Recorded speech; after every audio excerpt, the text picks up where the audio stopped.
Saudações, meu povo. Essa semana a aula é sobre globalização, então nós vamos ver aqui o histórico da globalização, como ela afeta a nossa vida e como se desenvolveu ao longo da história. O primeiro conceito, que é a globalização, também chamada de mundialização. Antes de lermos aqui o conceito, nós temos que entender que existem vários tipos de globalização. A mais acentuada é justamente a globalização econômica, mas também temos a globalização cultural e a globalização financeira, justamente a troca de moedas e dinheiro. Mas vamos nos focar mais na globalização econômica. A globalização é o processo de integração mundial intensificado nas últimas décadas, principalmente na esfera econômica, tendo como base a liberação das economias dos países. Então, o principal fator que possibilitou a globalização foi justamente a liberação das economias. Com economias fechadas, não seria possível haver esse processo. As características da globalização, principalmente a queda das barreiras alfandegárias. A alfândega, como já sabemos, é onde ocorre o controle de entrada e saída de pessoas, de capital, de tudo que entra e sai em um país. Então há barreiras que tentam impedir a entrada, principalmente a entrada de coisas, pessoas dentro do país. Então, quando há essa queda das barreiras alfandegárias, os produtos, mercadorias, dinheiro, pessoas, é mais fácil a entrada e a troca de informações, de cultura, enfim, ocorre a tendência a um mercado global. Homogeneização cultural, que é quando a gente não tem uma cultura própria, nossa cultura é global, seja ela na música, seja ela no cinema, no modo de vestir, na alimentação. Quem nunca foi à feira e comeu um fast food, né, comida rápida, que tem origem nos Estados Unidos, porém que todo lugar do mundo pratica esse tipo de alimentação. Outra característica foi a desnacionalização da economia. Hoje em dia muitas empresas não são mais próprias de um lugar, elas são multinacionais, por isso ocorre a desnacionalização.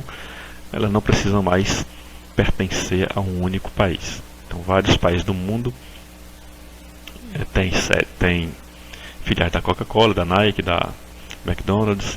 Então, em 1950 eram apenas algumas centenas, hoje são mais de 40 mil multinacionais espalhadas pelo mundo. Outra característica é o barateamento e maior velocidade dos fluxos de informação de mercadoria.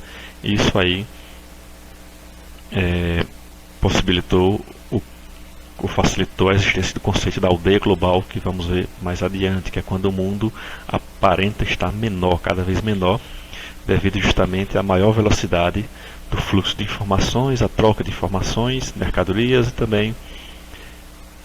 e também a velocidade nos meios de transporte e o seu barateamento.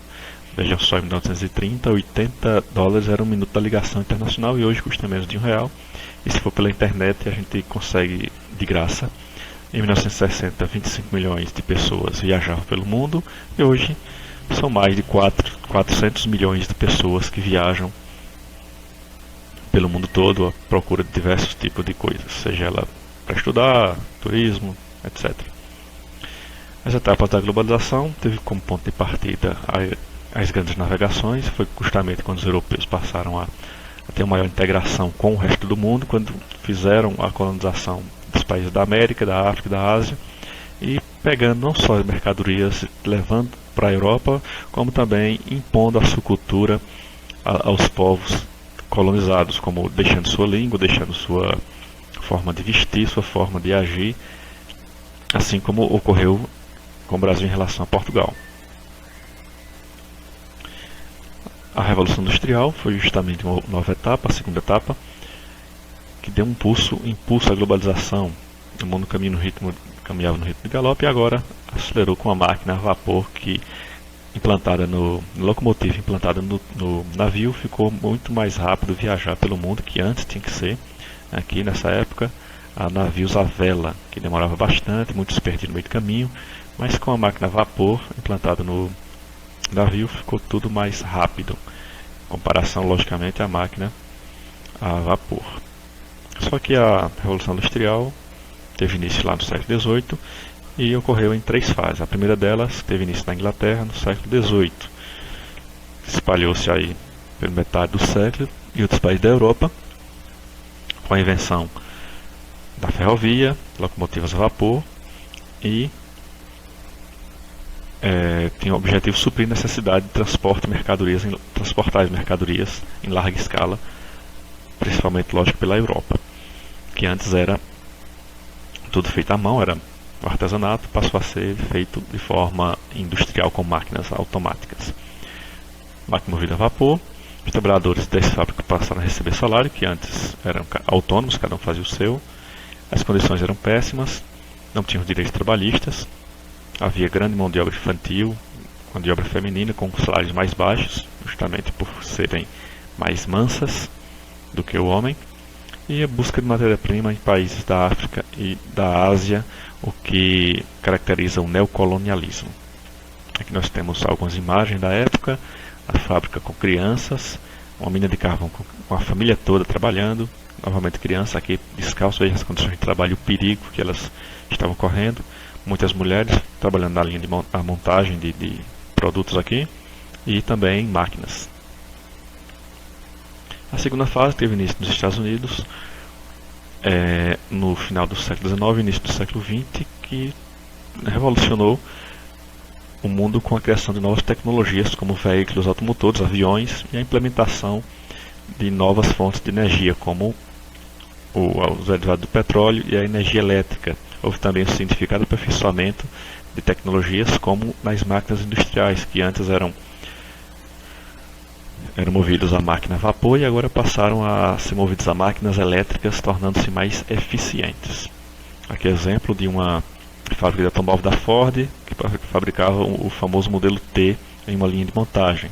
E aqui um bonde elétrico da Siemens. Então isso revolucionou o meio de transporte lá no início do século XX. Esse sistema de produção Fordismo foi um exemplo de eficiência na forma de produzir, justamente para reduzir o custo e aumentar a rentabilidade pela linha de montagem. Houve o uso do petróleo como principal fonte de energia e também da energia elétrica aplicada na indústria e avanços nas áreas da tecnologia, da telecomunicação, como por exemplo a invenção do telefone, do rádio. Nessa época as invenções eram muito